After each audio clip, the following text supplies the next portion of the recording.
Good morning, children. Now, till now, we have studied about the reflection, laws of reflection, dispersion, and now we have got it very clearly in our mind that how the things are visible to us. We see the things only when light coming from them enters our eyes. So, we also know that eye is an important, actually, the most important sense organ. And so it is very important to understand its structure and the working mechanism. Now, eye is roughly a spherical structure. Okay, the outer coat of the eye is white, मतलब जो हमें वो white structure दिखता है that is sclera, and it is means actually white, and it the main work of it, main function of it is the protection. It can protect the interior of the eye from accidents, and it has transparent front part which is known as cornea.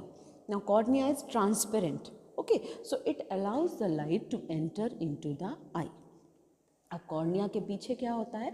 Cornea के पीछे एक dark muscular structure होता है जिसको हम कहते हैं iris. Iris actually क्या होता है?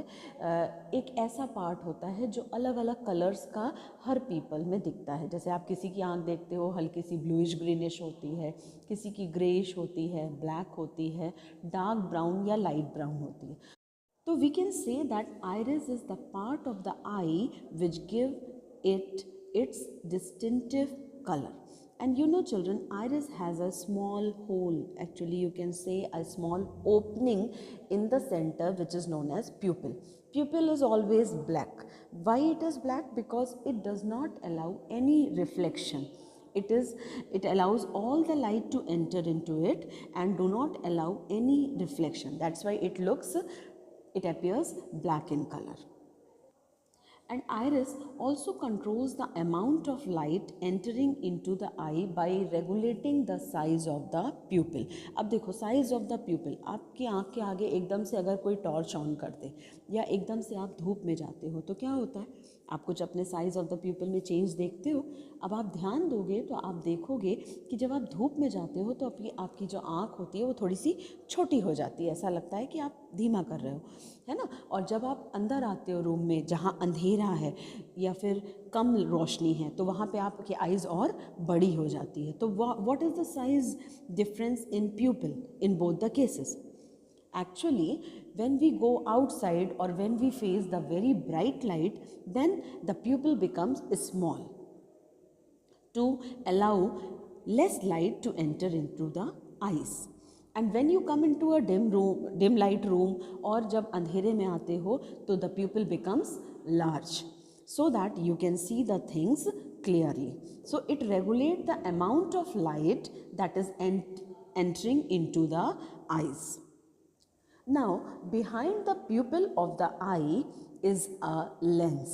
And ये जो लेंस होता है, लेंस आपने देखो प्रीवियस ईयर भी पढ़ा है, 2 types of lens are there. Okay, so they are concave and convex. अब कौन सा लेंस जो थिकर होता है सेंटर में? Yes, convex lens. Okay, so the lens in our eyes is also the convex lens. And क्यों? Because it converges the light, and the lens focuses light on the back of the eye on a layer called retina. अब इस retina पे image बनती है. जब object से light reflect होके हमारी आइज पर पड़ती है तो कॉर्निया से पास होते हुए, लेंस से पास होते हुए it meets at the retina.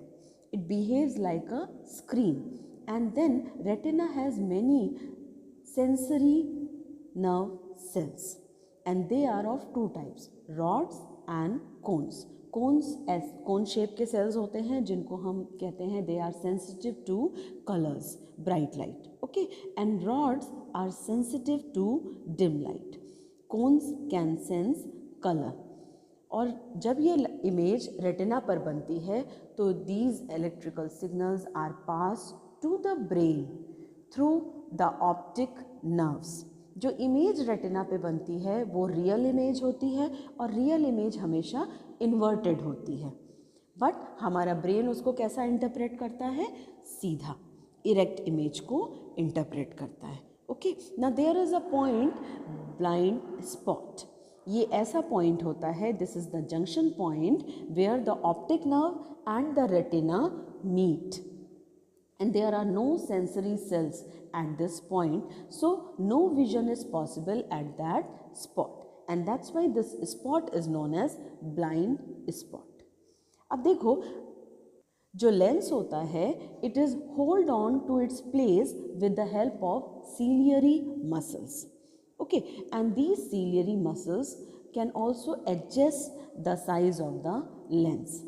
अब क्या होता है कि हमारी आँख के आगे अगर कोई पास की चीज़ रखी है या दूर की चीज़ है, तो हमारी आइज़ ऑटोमेटिकली उसमें ये एबिलिटी होती है कि वो अपने आई लेंस को एडजस्ट कर ले, जिससे कि हम पास की चीज़ और दूर की चीज़ आराम से देख पाते हैं, है ना.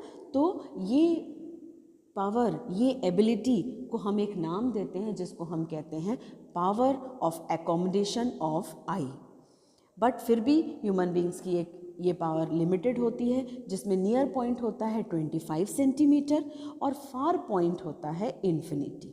जब ऑब्जेक्ट पास होता है तो लेंस थोड़े थिक हो जाते हैं, जिससे कि फोकल लेंथ डिक्रीज होती है और इमेज रेटिना पर बनती है. जब ऑब्जेक्ट दूर होता है तो लेंस थिन हो जाते हैं, जिससे कि फोकल लेंथ इंक्रीज हो जाए और again the image will be formed on retina. So this power, this ability of eye to adjust the lens focal length is known as power of accommodation of eye. And now we will learn about persistence of vision.